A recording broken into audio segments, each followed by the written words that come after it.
Ceci est la manne quotidienne, version audio. Elle a été soigné préparée pour nous aider à gagner spirituellement tout au long de l'année. Nous sommes aujourd'hui le 3 avril 2023 et nous concernons le thème le marieur infaillible. Le marieur infaillible. Prions, Père, nous te remercions, nous te glorifions aujourd'hui pour cette opportunité que tu nous as donnée. Nous savons que Seigneur, tu es un Dieu grand, un Dieu puissant et tu fais tout choses selon ta volonté. Mais guide-nous car la fin de cette étude, Seigneur, nous allons te donner la gloire au nom de Jésus. Merci car tu nous as exaucés. Au nom précieux de Jésus, nous avons prié. Amen. Nous considérons aujourd'hui le marieur infaillible. Nous allons lire notre texte dans le livre de Josué chapitre 15 à partir du verset 13 jusqu'au verset 20. Josué chapitre 15, nous allons à partir du verset 13 jusqu'au verset 20. On donna à Caleb, fils de Jephunnée, une part au milieu des fils de Juda, comme l'Éternel l'avait ordonné à Josué. On lui donna Kirjat Arba, qui est Hébron. Arba était le père d'Anak. Caleb en chassa les trois fils d'Anak, Sheshai, Ahiman et Talmaï, enfants d'Anak. De là, il monta contre les habitants de Débir. Débir s'appelait autrefois Kirjat Sefer. Caleb dit, je donnerai ma fille Aksa pour femme à celui qui battra Kirjat Sefer et qui la prendra. Othniel, fils de Kenas, frère de Caleb, s'en s'empara et Caleb lui donna pour femme sa fille Aksa. Lorsqu'elle fut entrée chez Othniel, elle lui sollicita et demanda son père un champ, et elle descendit de dessus son âne, et Caleb lui dit, qu'as-tu? Elle répondit, fais-moi un présent, car tu m'as donné une terre du Midi. Donne-moi aussi des sources d'eau. Et il lui donna des sources supérieures et des sources inférieures.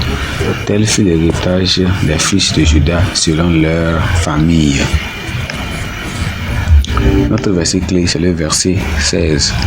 Qui dit, Caleb dit, je donnerai ma fille Aksa pour femme à celui qui battra Kirjat Sefer et à qui la prendra. Souvenez-vous que nous parlons de quoi? Le marieur infaillible.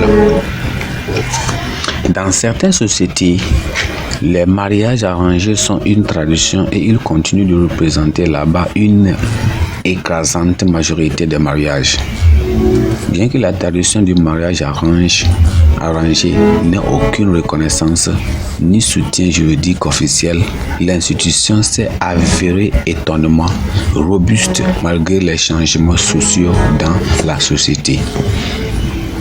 Caleb était impliqué dans un mariage arrangé. Il promit de donner sa fille Aksa en mariage à quiconque prendrait la ville de Kirjat-Sefer, Othniel, le fils de son frère. Après, la ville et la fille de Caleb lui a été donnée en mariage. Aksa a été poussée par son mari à demander des sources d'eau en plus des champs donnés par son père en cadeau de mariage. Le sort d'Aksa par son père a été décidé ici sans son contentement. Premièrement, c'était une norme culturelle à cette époque pour les pères d'assumer un droit absolu sur leurs droits, sur leurs enfants et même en particulier dans l'arrangement de leur mariage. Bien que certains demandaient l'avis de leur fille, comme dans le cas de Rebecca, c'était généralement le père qui décidait. Cela ne peut pas être un modèle pour les croyants du Nouveau Testament, car cela n'est pas conforme aux principes de l'Écriture. Nos enfants doivent être autorisés à prier pour découvrir la volonté de Dieu dans le mariage. Nous devons également éviter de nous fier ou de nous mêler à des entrepreneurs professionnels, nous obtenir des conseils. Si les enfants sont forcés dans le mariage, ils vont blâmer leurs parents pour les difficultés qu'ils rencontreront dans ce mariage. Nous devons également comprendre que Dieu est toujours notre marieur. Il sait mieux et nous devons l'entendre. Nous devons l'attendre pour être guidés en toutes choses.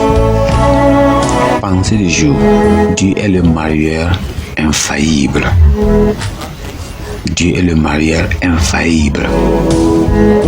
La Bible en un an. Psaume chapitre 19 jusqu'au chapitre 23. Psaume chapitre 19 jusqu'au chapitre 23.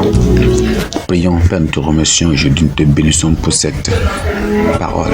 Aide-nous, Seigneur, à être désobéissants à ta parole. Nous n'allons pas faire comme l'Ancien Testament, mais nous sommes de nouveaux croyants et nous allons obéir à tout ce que tu nous dis de faire. C'est ça qui va nous amener à la bénédiction que, Seigneur, tu cherches de nous. Seigneur, aide-nous à le faire, qu'à la fin, Seigneur, l'honneur et la grâce, Seigneur, te sera rendu au nom de Jésus. Merci, car Seigneur, tu nous as exaucés. Amen.